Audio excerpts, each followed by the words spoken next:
আজকের রেসিপি পোনা মাছের ঝোল। ভাইপো বাঁধ থেকে মাছ ধরে নিয়ে আসিছে, আজকে আমরা এই মাছের ঝোল বানাবো। পোনা আর কাতলা মাছের ঝোল। এই মাছগুলোকে কাটিয়ে ধুয়ে আর পরিষ্কার করে নেব।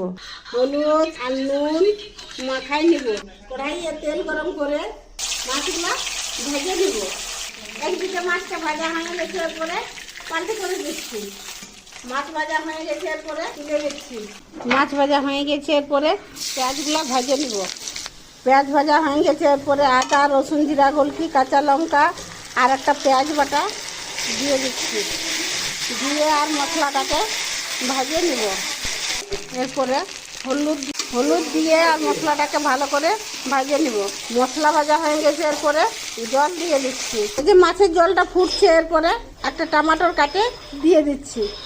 দিয়ে আর 5 মিনিট ফুটাই নেব। 5 মিনিট ফুটে গেছে, এরপরে